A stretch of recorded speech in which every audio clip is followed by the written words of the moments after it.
Rush. What are we going to do with you? Let's listen.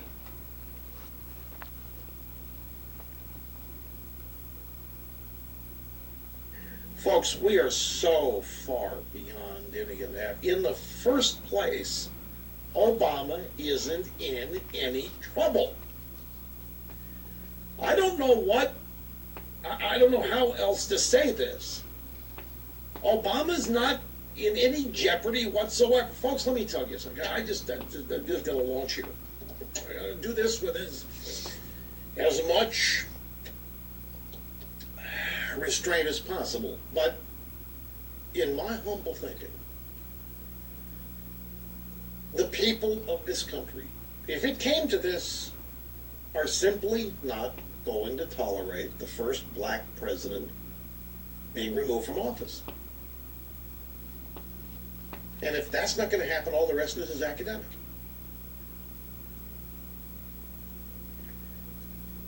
The people of this country are not going to tolerate the first African-American Attorney General being removed from office. They're just not going to put up with it, and they're not going to sit by while it happens, no matter what. But beyond that, I'm telling you, as far as the public is concerned, Obama's not in trouble. These people that you saw sitting behind McConnell laughing, I don't know what they're laughing about, but this isn't going to touch Obama.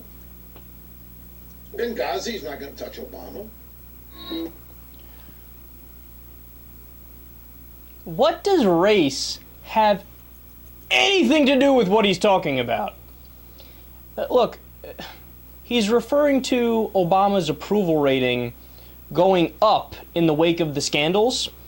But that's the thing, Rush. The reason why he's not losing popularity is because, for the most part, the scandals are bullshit. And people know it's bullshit.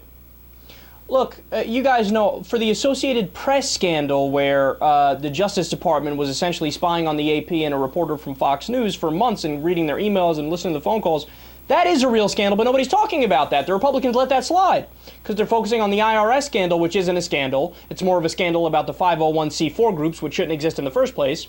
And they're focusing on Benghazi, which they've been talking about ad nauseum since before the election. No, that's why his approval rating isn't going down, because you're largely making shit up. But I've been warning you guys, this is how Republicans think. You think it's just Rush Limbaugh who thinks like this? No. And I don't want to be too broad and say it's all Republicans, because it's obviously not all Republicans. But I know in my personal experience, I've met a lot of them that think the same way.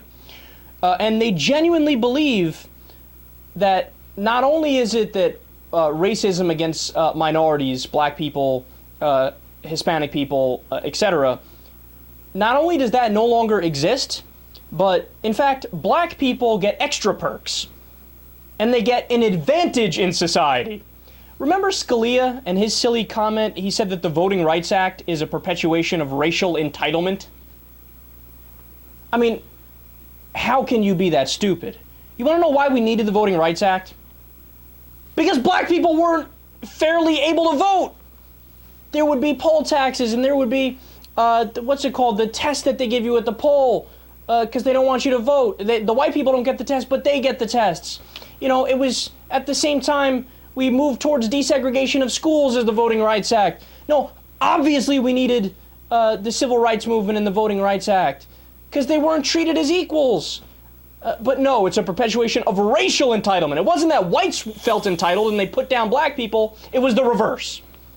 Genius. And look, when at the end of the day, Republicans think black people have their boot on the neck of the poor, downtrodden white folks. When the reality is, of course, the exact opposite. And here's some examples, because unlike Rush, I don't just say something and then expect you to believe it's correct if it's just my opinion. I don't buttress it with facts. So here are some facts. There was a study that showed that people with traditionally black names with the exact same resume as white people, same job experience, same amount of years, yada yada. If you have a black sounding name, you don't get nearly as many responses as if you have a white-sounding name. Okay, there's a problem with that, right? Whether it's on a conscious level or a subconscious level, whether it's overtly racist or on some hidden level where people don't even realize their own racism, that's systemic racism. But I'm not done yet. There's studies showing that when people go to buy something on eBay, I think it was an iPod they did it with, and they showed a white hand holding the iPod in one thing and a black hand holding the iPod in the other one.